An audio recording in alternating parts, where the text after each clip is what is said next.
According to the theory of evolution, the origin and development of the universe and all its systems can be explained solely on the basis of time, chance, and continuing processes.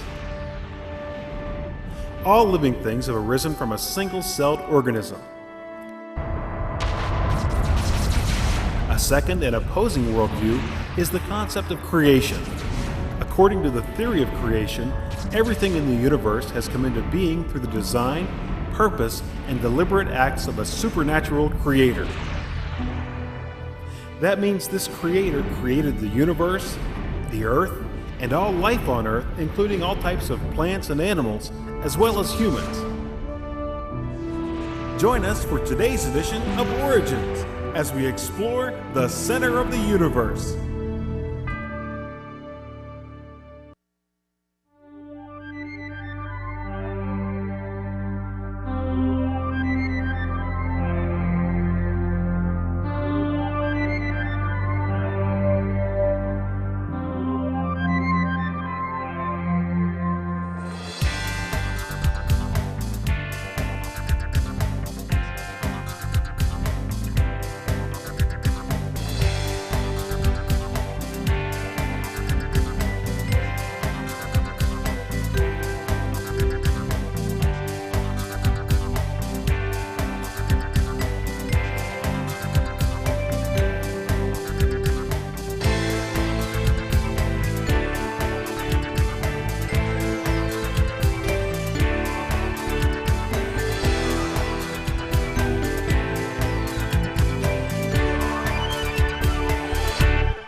Hello, my friends. Welcome to Origins. My name's Donn Chapman. I'm so glad that you've joined us.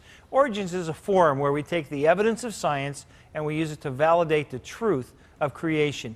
And today we have with us Dr. Russ Humphreys. Glad Dr. to be Humphreys, here. so good to have you with us. Always a pleasure. Now, you are, just for folks who are joining us, in 1959 you were one of 40 winners of the Westinghouse National Science Talent Search, and you got your Bachelor of Science from Duke in 1963 in physics, and then you went to LSU, and in 1972 LSU gave you a PhD for your research. Tell us about that research. Cosmic rays. It's cosmic rays slamming into nuclei, atoms in the atmosphere, blowing them apart, and we pick up the pieces and try to figure out what happened.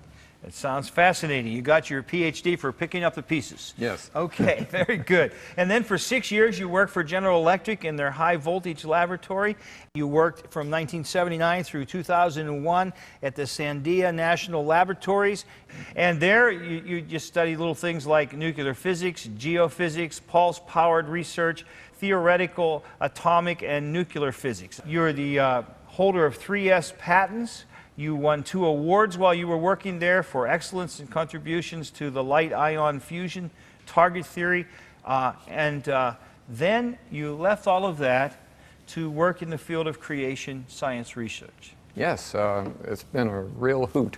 And so now you are working with Creation Ministries International, CMI, and you're quite a gift to the Church of Jesus Christ. We're so thankful for you and for your work. Today we're going to talk about the center of the universe. You know, I know at least a half a dozen people who will assume immediately this show's about them. But it's not about any one individual, is it? No. But it is about our universe, the one we live in. Help us, first of all, just with some terms. I think people, when we talk about galaxies and universes and so forth, get them mixed up. So we'll begin at the beginning. We'll begin at the beginning. I'll give this jawbreaker of a sentence. It's the title, Our Galaxy is the Center of the Universe. A galaxy is a cluster of about 100 billion stars. 100 billion stars. But and ours is the Milky Way galaxy? Ours is the Milky Way galaxy, the one we're part of. And ours looks a lot like this. And they're 100,000 light years across. They're big things. Yes. But there are at least 100 billion galaxies within sight of the Hubble Space Telescope. Wow. And each galaxy is like, 2 million light years away from the next. And this, in fact, is our nearest neighbor galaxy, Andromeda, and it's 2 million light years away from us. So that's a galaxy. Now, the universe is all that whole bunch of galaxies, however many there are. It's the physical universe that God made that we're in. And, it's everything that we can see and know that exists and beyond. Yeah. Is that God has made that we're aware of, and it's a part of this creation. That's the universe. That's right. Okay. Now, quantized redshift, that means bunched in bunches. Okay. And redshifts, I'm going to get into what those are, but there's something that's observed in the light from distant galaxies. Well, why don't you go up to the board and Okay. show us about redshifts? Good and idea. the light. I think that might be really helpful to us today. Light waves from distant galaxies are longer. They have a longer wavelength. They're redder than normal. And here's what an astronomer sees when he peels apart the light he sees from a distant star, a distant galaxy, into different colors, like a prism and a rainbow. Right. He'll see a rainbow background like this. Let's see if I can circle it. He'll see, from a far galaxy, he'll see a rainbow background, and he'll see black lines on it. Those black lines are from hydrogen atoms that are between us and the galaxy that are absorbing the light. And they occur in a certain pattern, and that's called the spectrum of hydrogen. But in the lab, we see the same spectrum, but it's not quite in the same part of the colored background. So we see the black line here instead of here. And so the farther away the galaxies are, Hubble found back in 1929, the more this shift toward the red side of the spectrum is. So that's a red shift. So that's what redshifts are. Let's move on. Now, Hubble also found, as I was saying, that the distance has something to do with it. That distant galaxies, he found a way to measure how far away the galaxies were from us, and then he noticed that the further the galaxy, like this one out here, what he thought was about 6 or 7 million light years, this one out here had a fairly large redshift. So this is plotting redshift this way. And so the further the galaxy, they tend to fall on that trend line. You see the background? Yes, sir. Line. Now, some nearby galaxies happen to be moving towards us, and that makes another kind of redshift, like Andromeda is moving towards us. So that gives a blue shift instead of a red. But the further and further away these galaxies are, the more this overall cosmological effect takes place. And so that's called the Hubble law. The bigger the distance, the greater the redshift, the further away. Yeah. Okay. That's it, exactly. All right. So now we know what redshifts are and Hubble's law is. And newer data besides Hubble's, they've corrected some of the distances, but the trend is still there. So here's a plot of distance. Only now we're at hundreds of millions of light years. By the way, a light year is 6 trillion miles. It's how far light travels. A light beam today would travel in 1 year. 6 trillion miles. And the percentages here are larger on this scale because the distances are larger. Percent means 3% shift toward the red side of the spectrum, and they have other ways of measuring distances, and all the galaxies they see still fall on that line. So Okay. That's something that nobody doubts today who studies this matter. So Hubble's law works. Now, this is something they only found out in the mid-1970s. And it was controversial for a while, but now astronomers who know about the problem, it's a problem to them. They know this, but other astronomers haven't kept up with it, and they're not too sure about this situation. But astronomers who've studied it, they have confirmed that the redshifts that we see are in regularly spaced groups. So this is the percentage redshift along the bottom here. And this is just one sample set of numbers. And this is number of galaxies they see at a given redshift. So here's a group that's at 0.024% redshift, and then another group at 0.048 redshift, 0.072, 0.096. And the guy who first discovered this is named William Tift. back in 1976 in Astrophysical Journal. Now, a lot of astronomers haven't kept up with the problem, but in 1997, two astronomers named Napier and Guthrie really confirmed this very well. They had a good technique, and they found that there were very distinct bunches. It's not just statistics. And in between the bunches, there's not many galaxies with these other redshifts. Galaxies out there seem to be bunched. Yes. There's gaps between them, and then there's a bunch of them. That's my explanation. Okay. The Big Bang people don't like that explanation, but we'll get to that. That's your understanding but of the data. The redshifts from the galaxies are bunched. Yes. And what I'm proposing is that the redshifts amount to groupings of distance. So Hubble's law would change the groups of redshifts into groups of distances. And so this is my suggestion. So the redshifts transform into actual distances. So we might have one set of intervals here, one at 3 million light years, another at 6 million light years, another at 9 million light years, but we don't have too many in between those bunches of distances. So that's how I'm proposing to explain this thing called quantized or bunching of redshifts. Okay, sir. So what does this mean? Well, it suggests that the galaxies tend to form concentric shells around us, because this effect, this bunching, is the same in all directions. So we see. Now that's going to become very important. It isn't. Yeah. It's uniform in all ways around us. Right. Okay. Yeah. So we see, in any direction, we see the same bunching occurring. So that suggests that the galaxies, this might be like, say, 3 million light years away from us, and here's our galaxy here, and then another at 6 million light years away from us, and another at 9 million. Those are just sample numbers. There's actually it's a lot more complicated than that. There's several sets of numbers to worry about, but I've just simplified it to one set. Fair enough. Moving away from the center would change the distances. If you were in a forest and you had a bunch of trees around you, all at about 3 yards away, and then another set of trees at 6 yards away, and another set at 9 yards away, you'd see this equal set of distances if you were near the center of the arrangement. But if you move away, you wouldn't. If you were offset, then you'd see some trees at 3 feet, another at 3.1, another at 3.2, so on and so forth. And it would smear out. So if we offset the Milky Way a little bit in this simulation, then we get a different set of numbers about the bunching. All right. And so this is just the result of the computer simulation. Moving away from the center would smear those distance groups. So viewed from the center, we see the distinct groups. Here I've got 62 million light years, 64, 66, 68, versus number of galaxies that way.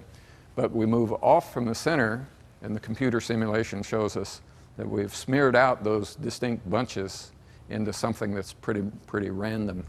And your conclusion from this, if I'm hearing you, is that it is a way of showing that we are, in fact, in the center. Yeah, this strongly suggests that we're in near the center of a concentric arrangement of galaxies. That's fascinating. And we're going to see what that means and look at it a little more closely. We're going to go to a break. We'll be right back, but you want to be with us when we come back, because this is fascinating stuff. See you soon. Creation versus evolution. You weigh the evidence. Amazing DNA. It beats computers. A computer can hold billions of bits of data, but DNA the size of the head of a pin contains enough data to fill a stack of books reaching from the Earth to the Moon 500 times over. Now think of the billions of dollars and hours of research it took to develop the computer. No scientist would ever look at a computer and think it was the result of chance random processes. Yet these same scientists look at DNA and insist it arose through evolutionary processes.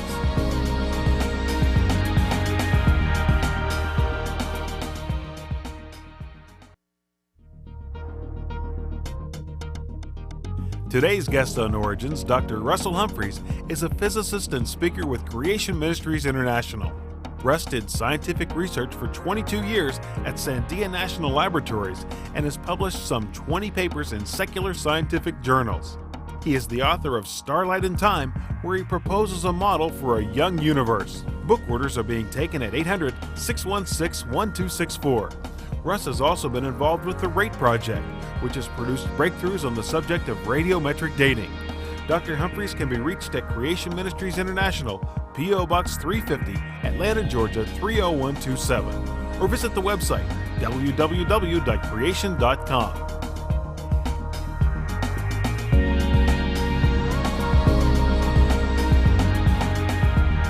We're back with Dr. Russell Humphreys, and he's been talking to us about the center of the universe, which he believes our galaxy is, and he's done that by measuring redshifts and the bunching of redshifts. Dr. Humphreys, give us your conclusion to that. You believe we are amazingly close to the center of the universe. That's right. We would have to be within 1 million light years of the center of this arrangement, or we would not see these bunched redshifts that we see. Now, a friend of mine, Dr. John Hartnett in Australia, studies cosmology, and he has shown that on an even larger scale than I'm talking about, we see actual pieces of concentric spheres of galaxies, vast spherical arcs, pieces of spheres pointed towards us. Amazing. At the center. So when I say we, I mean us, the Earth, yes. Our galaxy. Our galaxy. And we would not see this pattern of redshifts unless we were within 1 million light years, and that's small potatoes if you're a cosmologist. It is. It's small, a long ways, but not for a cosmologist. So all right. if you think of a universe 40 billion light years in diameter, you are here. Right in the center. That's amazing. And the probability of that happening by accident is less than 1 in a trillion. Wow, that's incredible. Now, I'm looking ahead, peeking ahead here, and from our conversation previous gone on the air, I'm discovering the Big Bang Theory folks don't like to know we're at the center of the universe. Is that right? Yes, it's because of that probability.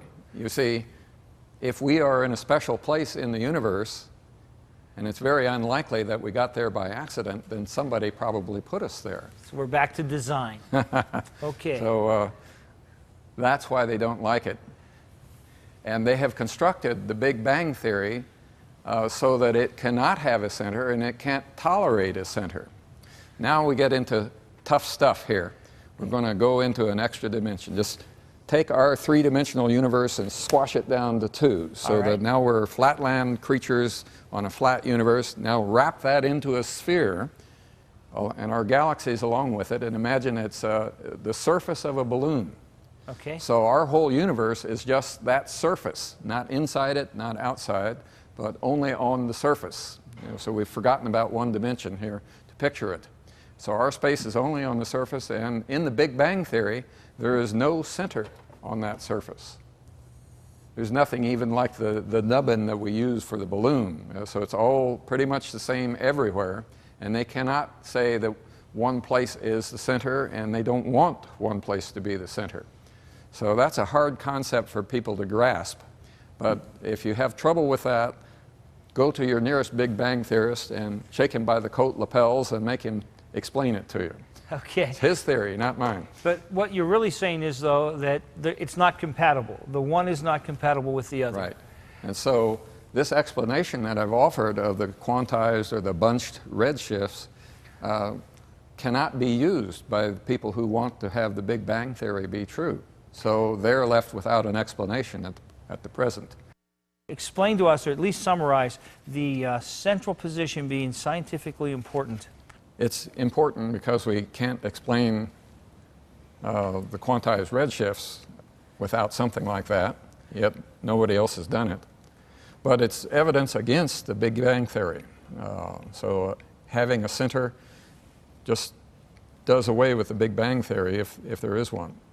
But it's also evidence that the cosmos has a center, and the Bible hints at this pretty strongly in Genesis chapter 1. So I have something I've introduced called the white hole cosmology, and now I've introduced another more recent one. And John Hartnett has 2 that he's now introduced. They're all universes that would have a center. If you have a center of the universe, you get a completely different set of of cosmologies than you do with the Big Bang. And another by Robert Gentry, he has galaxies orbiting around us. So having a center just changes cosmology overwhelmingly. It's just a huge change.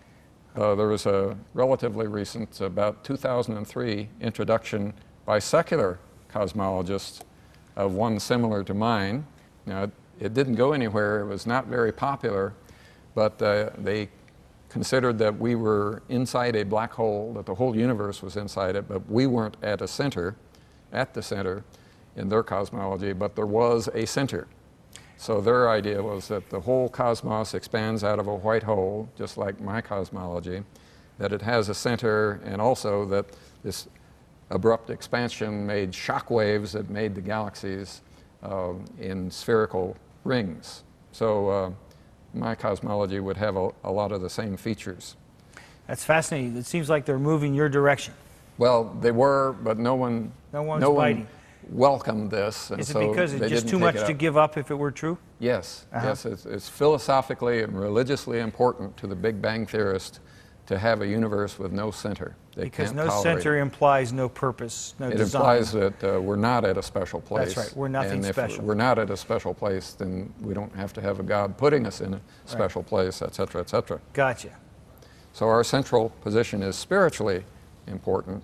It refutes the secularists. Carl Sagan, you may remember, had a book called The Pale Blue Dot. That's right. He mentions phrases like this throughout the book. The delusion that we have some privileged position in the cosmos. I'm sorry, I can't duplicate his accent, but you know, imagine Carl Sagan saying this along with billions and billions, okay? But if we have a central position, you see, Carl Sagan's whole thesis went down the drain. And it affirms Scripture, because Genesis 1:6 says that the whole universe started in the midst of a large body of water. In the midst. And so our position would be at that center, according to Genesis chapter 1. And then the whole creation was subjected to futility when Adam sinned. You know, the whole creation groans and travails. Right. We have some central spiritual position, so it fits with us being in also a central physical position. So this is a battle that's been fought for 400 years. I have a journal article that gives more details. Our galaxy is the center of the universe, quantized redshift show, for people who are interested in the technical details, and that's at creation.com.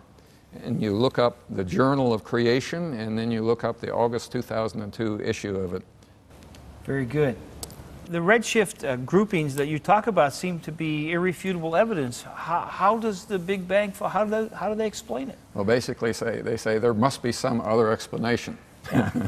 And that's it. But they don't know what that is. No. And they do have to acknowledge that the grouping seems to be there. Yeah, the ones who are in the know do. There's a lot of not very well informed astronomers who think that the issue was settled a long time ago and that it was just statistical. But they hadn't kept up with abreast of the more events. The evidence accumulates, the clearer the groupings become. Yes. And they also, with John Hartnett's evidence, it's almost indistinguishable, undeniable that there's a large-scale grouping. So bottom line of what I'm trying to say is that these quantized redshifts restore mankind to a central place in the cosmos. You know, in Psalm 8:3, when I consider the heavens, the work of thy fingers, what is man that thou art mindful of him? You found evidence in the stars that shows the centrality of us in the mind and plan of God. Yeah, essentially he gave us a piece of prime real estate here. I'm not saying the Earth is at the exact center, but I'm saying our galaxy is pretty much near the center of all this action. And he gave us a piece of prime real estate so we could see the rest of the cosmos and see that we have an important place in his plan. My friends, if you'll just look at the evidence, even the red shifts in space show us how special you are to God.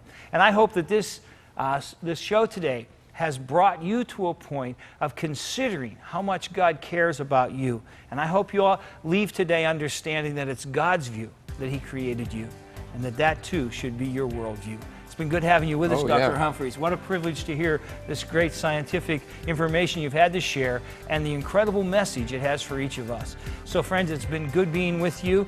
May you join us again soon on Origins, and until then, God bless you, my friend.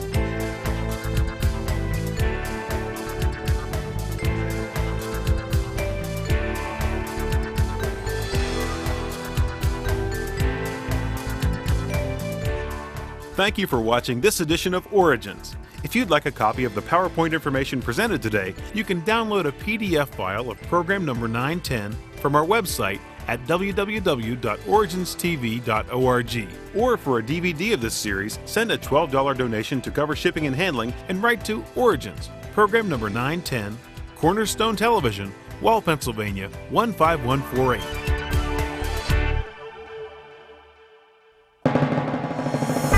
Origins is made possible by the faithful prayers and the financial support of you, our Cornerstone Television family.